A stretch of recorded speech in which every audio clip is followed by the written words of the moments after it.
from? Give me a more specific question to that. That's a pretty broad.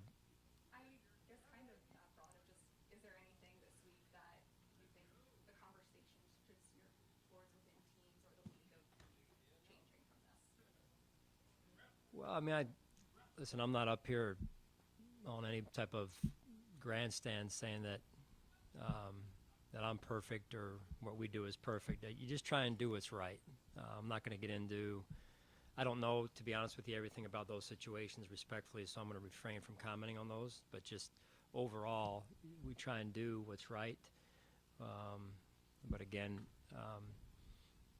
I'm not perfect, and we're not perfect in how we do things. We just try and do the best we can, and always try and include everyone and all that type of stuff. And obviously, that situation is very serious, and so we respect that. Sean, I think you touched on it earlier in the week, but how have you seen Cole Beasley lately with the past couple games not getting maybe as many catches or as many targets or being as involved as he Yeah. or maybe used to seeing? How have you seen him kind of react to that and approach that?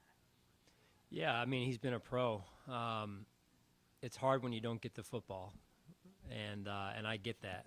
There's only one football to go around, and sometimes it's not just one game, it's 2 games, it's 3 games, and how are you going to react? And that's some of what we look for in the character of our players, because you're going to go through, Sal mentioned, some adversity earlier in his question, right? You're going to go through some adverse times in your career or during a season, and how a group of people can stick together, in this case with Cole, hang together, stay with the plan, stay bought in, knowing that your time is going to come, I think is all part of the process of a season and a team being a real team.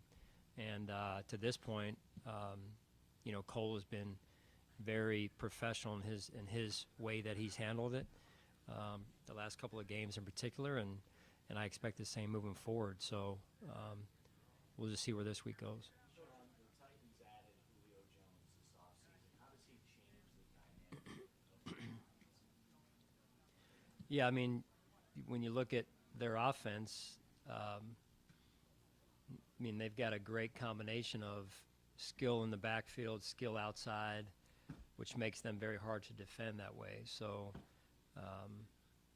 it's going against him in the division for years in the NFC South. I mean, he's as good as there is out there, along with, what they have on the other side with A.J. there. So, they've got weapons for sure.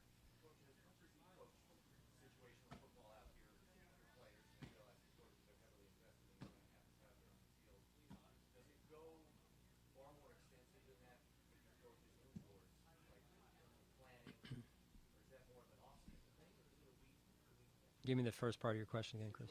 Yeah. Yeah.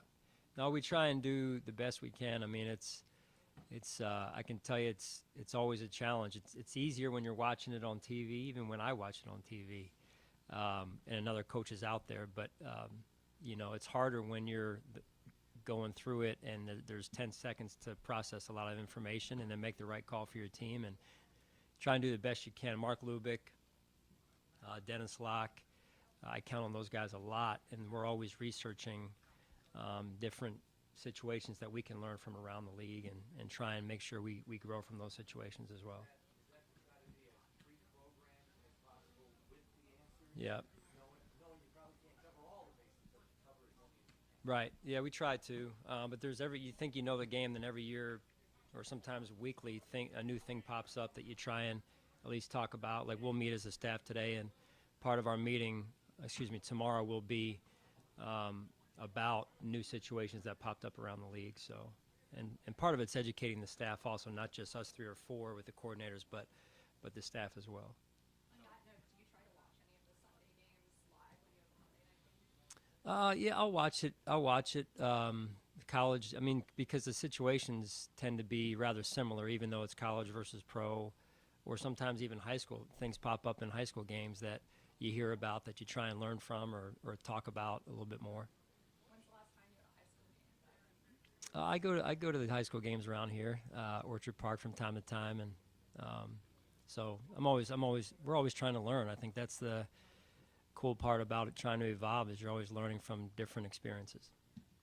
Given how tricky hamstring injuries can be, and Matt's history with hamstring injuries, you even said you protected him this past weekend. Yeah. How tempting is it to shut him down with the bye week coming up next week? You talking about with Matt now? Yeah. Yeah, we'll see again, Joe. I'm aware of that's there with the bye week, but I want to focus in on today and see where he is relative to today and this week. Then. We were asked about Greg on Monday, but I noticed Harrison Phillips was one of the first people to share Greg story message about him after the announcement that he won AFC Defensive Player of the Week. You know, he's a guy that hasn't been active for a couple weeks. Is that an example of a guy that kind of means something even maybe if they're not doing it right now on the field? Yeah, I mean, again, that's what you look for out of your guys.